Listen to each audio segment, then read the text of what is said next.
Hi, good morning. It's so hard to get a good view and good lighting, so I'm sorry this isn't very aesthetically pleasing.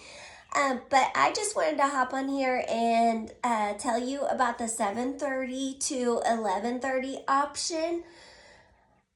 This is my schedule back here. It's hard to see the pictures, but I'll give you a quick view. This is very early childhood friendly as we have pictures that repeat themselves. And what you'd be getting with the 7:30 to 11:30 option is a daily schedule for your child that is routined, structured. They know where once they settle in, they know where they fit in that schedule. They get to know the mannerisms of their friends. It's very developmentally appropriate. All right, our morning activities and greet friends. Let me turn this. It basically is just coming in, depending on the age of the kids. I can't expect a 9-month-old to come in and do an activity, but if I have a child that's a little bit older, I might have something sitting out for them to come in and do. It just becomes part of their routine to see it sitting there. We also have moments of kids coming in and maybe they've got separation anxiety. Maybe they've learned a little habit. You just never know. So that time of the day, I'm really busy. And I know that it's all an adjustment. So that 7:30 to 8 is a lot of just welcoming everybody and just being happy to see your friends. All right. Next would be breakfast. This might change a little bit through the summer, but I serve several breakfasts. That's why breakfast and small snack look a lot alike, is because one of our things is at 7 to 7:30. If a child comes in and they haven't ate and they're hungry, I'm going to feed them. So we consider that first breakfast. Some of them have already eaten a snack at home and they're not hungry.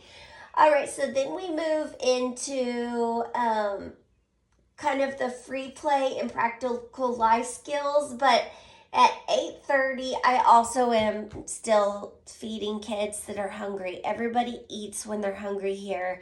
And I try to never send a child home hungry. I can't help if they've got a snack addiction as a toddler, but I give them plenty of chances to eat. And then our practical life, we see babies crawling and playing. We see a little one outside. We see a potty. We see some table activities going on, diaper changing, hand washing.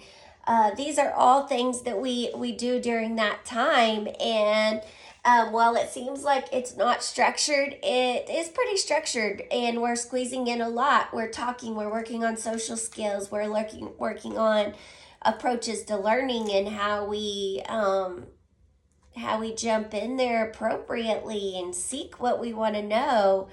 And but it's mainly just a lot of social skills.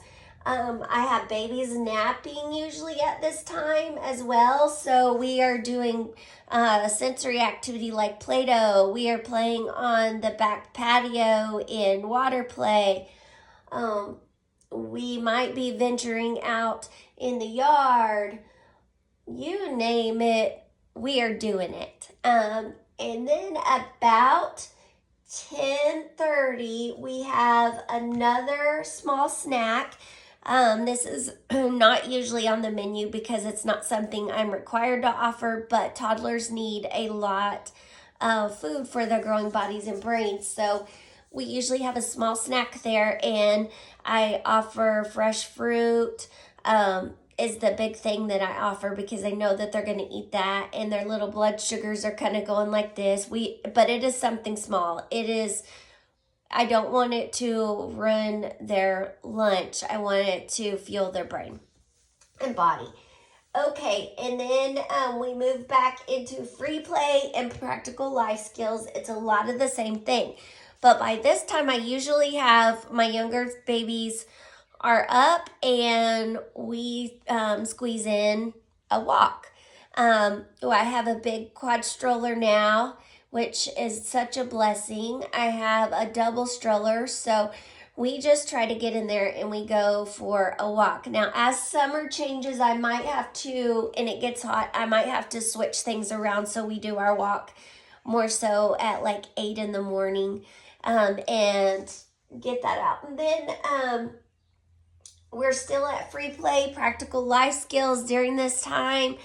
Everybody's kind of starting to get fussy and need some structured play. So I will typically start to read the room and pull things out for them to do.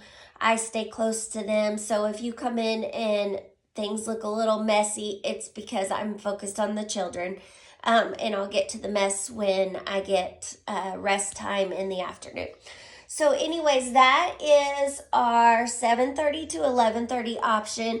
It is Monday through Friday unless I am closed. I prorate you if I close the doors. So if it's a holiday like Memorial Day, Labor Day, I do not charge you for those days.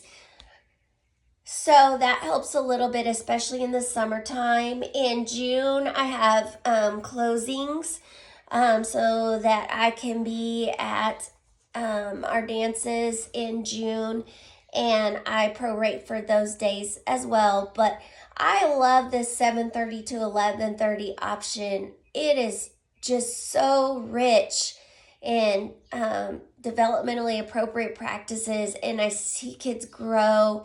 And it's great for work from home parents and maybe grandparents because you get a little bit of time in the morning that you are getting a break from the children to do what you need to do.